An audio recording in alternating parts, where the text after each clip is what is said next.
Hi Damien, nice to meet you here in Cologne, being part of a show with Black Star Riders. Please, first of all, tell me something about how, when and why you came into the band. Well, as you may know, Matthias, that Black Star Riders was born out of the latest incarnation of Thin Lizzy. Scott Gorham asked me to join Thin Lizzy in 2011, and shortly after that he expressed a desire to write some new music, and between Scott and Ricky Warwick, our singer, and myself, we started writing some songs, and we decided that it would be better to put those songs out under a different name rather than call it Thin Lizzy, out of respect to the great Phil Lynott and you know, the legacy that the original Thin Lizzy created. It was so it's very special, and the fan base is incredibly passionate, and it was the right thing to do, because obviously when we put out our first Black Star Riders album in 2013, the fans were amazing, particularly the Thin Lizzy fans. They've been very supportive. So now we're out touring, supporting our second album called The Killer Instinct, and you're coming to me today in Cologne as we're opening for Def Leppard, who have been great to us. They're big fans of the band, of the album, and everything, so it's great to be on tour with our friends. Could you please describe a little bit what for you as a young guitar player is it fun? Is it a lesson? Is it something, a challenge to play with Scott? Well, for me, I was a tremendous fan of Thin Lizzy. A deep fan, not just a fan of the guitar parts, but a fan of the songwriting, the lyrics, the arrangements, everything. So that music had become such a part of me over the course of the last 25 years that when Scott asked me to join, I was not only very happy and excited, I also knew that I was the right guy. I was ready for it because I knew the material so well. I've spent so much time throughout my life playing along with Thin Lizzy albums that, you know, when I play the harmony parts with Scott, it's almost like our tremolo, our vibratos are almost together, you know. I just know that music so well, and Scott has even mentioned that, you know, on occasion when we've talked about playing together. So, yeah, it is a lesson. You know, I learn a lot from Scott. I learn a lot from the other guys in the band. That's good. And you know, the Thin Lizzy catalog is such a rich well of material and such a diverse collection of different styles and you know, a lot of different directions. So just that in itself is great. They're almost like the Beatles in that way. Then they cover a lot of different musical territory. So it's great. If you have to describe what the common ground between Thin Lizzy and Black Star Rider is, and what for you is the most obvious difference, could you do that? That's a great question. I think the greatest common ground between the two bands would be the spirit, the energy. Obviously, it's great that we have the talented Ricky Warwick as our frontman and lyricist. Ricky is also an Irishman who grew up in Belfast. So just from growing up in that environment, there's some commonality there between Ricky and certainly with Phil. And I think also as songwriters, they're both, they have a lot of influences in common. If it's Bob Dylan, Bruce Springsteen, Van Morrison, things like that, in addition to the other great classic rock artists that Phil was a fan of. I think the biggest differences are, you know, the Black Star Riders is much more of an American band. 4 of the 5 of us are American, Scott Gorham included. You know, Scott is from America. Even though he joined Thin Lizzy in 1975, I think, and he's lived in London ever since then, but he's from California originally. So I think that's the biggest difference. You know, just the nationality of the band. And I think in general we can tend to be a little heavier than Thin Lizzy. Jimmy DeGrasso is such a powerful drummer. not to say that Brian Downey isn't. Brian Downey is one of the greatest stylists on the drums in the history of rock. History, man. He's so special, and Jimmy is a huge fan of Brian.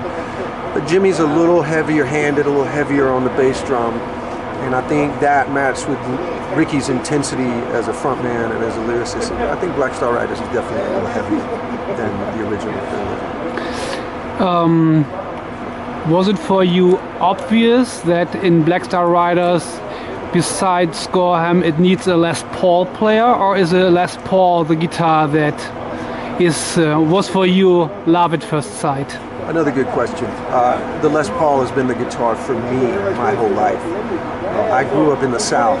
I'm from the state of Alabama, back in America. And, you know, when I was a kid growing up, so many of the bands that I just was a tremendous fan of, they all had Les Pauls. If it was Gary Rosington and Leonard Skinner, Jimmy Page with Zeppelin, Joe Perry with Aerosmith, you know, even some other Southern rock bands, obviously Duane Allman and Dickie Betts and the Allman Brothers, the Marshall Tucker Band. I was a great fan of a band called the Atlanta Rhythm Section, and Barry Bailey is one of the greatest players of all time. He had a great Les Paul Deluxe that he played. So yeah, man, the Les Paul was always the main guitar for me. So I bought my first one when I was 17 years old. It's a guitar I still have. And even when I, you know, got older, started my own band, got a record deal, and was out touring, you know, I always was playing the Les Paul. So, you know, Scott always laughs. You know, it was an easy transition. I think it probably helped him make his decision about asking me to join, because when he saw me play, I was still with Alice Cooper at the time that Scott saw me, and you know, it was all Les Pauls and SGs, a lot of Gibsons when I was playing with Alice. So yeah, man, there was no question. Les Paul was the way to go. You just mentioned it. You played with Alice Cooper. You did several projects before. What could you learn from bands before that you now bring into Black Star Riders? And what is in your nature, in your DNA, that comes out in music of Black Star Riders? Well, I certainly learned a lot from Alice Cooper, a lot about performance, a lot about putting a great show together, the pace of a set, of a song list, of a show. I have said before, I don't think I would have been ready for an opportunity as big as Thin Lizzy had it not been for the things that I learned from Alice. So that was tremendous. And, you know, I think I'm also really always proud of the fact that I am from the South. I am a Southern guitarist.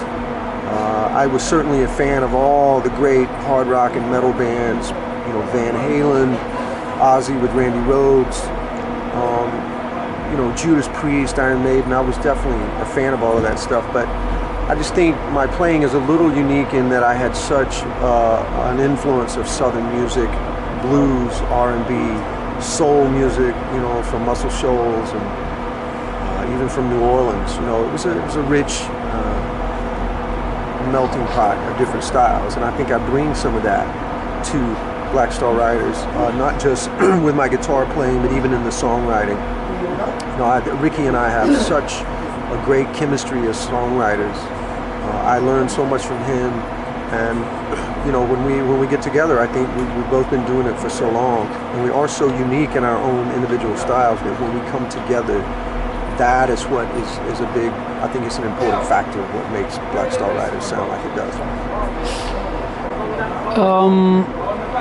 Would you say that Black Star Riders is a kind of legacy of Thin Lizzy, or is it a total new band? What would you say? I think if you had have asked me that question 3 years ago, I would have said it's definitely, you know, a continuation of the legacy of Thin Lizzy. And I think because we have Scott in the band, there will always be a special connection with Thin Lizzy because Scott was such a part of the history of that band. But I would say that now that we're 2 albums into this, our new album, The Killer Instinct, is so good. It is such a great sounding album. It was so well produced by our friend Nick Raskulinecz. He did an incredible job on it. We definitely found our own sound, and you know, it's been very pleasing to read a lot of the reviews of the new album. A lot of people are saying that. You know, it's definitely like, okay, the first album was more of a Thin Lizzy album. Now, the Killer Instinct is definitely a Black Star Rider. So I think now, for sure, we're on our own path and building our own sound and our own legacy. I mean, I just saw at the soundcheck that you will play the rocker with Vivian Campbell. Yes.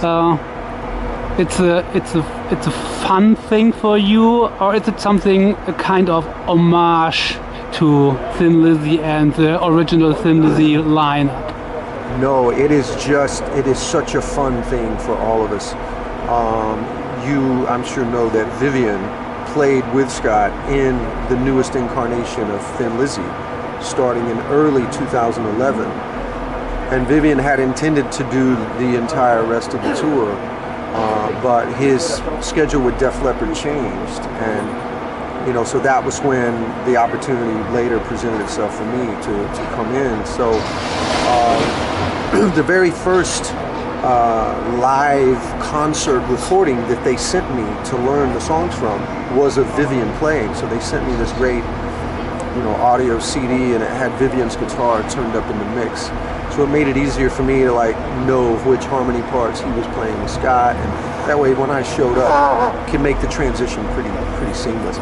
So it's extra fun for me, for Scott, for all the guys to have Vivian up there. And Vivian is such a tremendous player, such a great guy, and he loves Thin Lizzy as much as the rest of us, you know. So I know that The Rocker is probably his #1 favorite Thin Lizzy song ever. So I know it's fun for him to get up and sit in with us. It was really cool. We were last night in Offenbach, and Scott asked Vivian, you know, would he play with us tonight? And he didn't hesitate to say yes. So it's great. Really looking forward to it. I think the fans are gonna go crazy. It's gonna be great. And what is your #1 Lizzy track? Whew. Or the #1 to 3? That's hard. Because it's so fresh on my mind right now, I would have to say Black Rose, Roshi and Dub. That's without a doubt Gary Moore's tour de force, you know, his greatest moments as a guitarist. And you know, beyond that, I think the, you know, 2 and 3, it could be one of so many songs, man. It could be Romeo and the Lonely Girl. It could be hold on, dude, I'm almost finished. I'm sorry, we gotta go. Okay, I'm stand by right now. Okay, and you know, the boys are back in town. Thank you.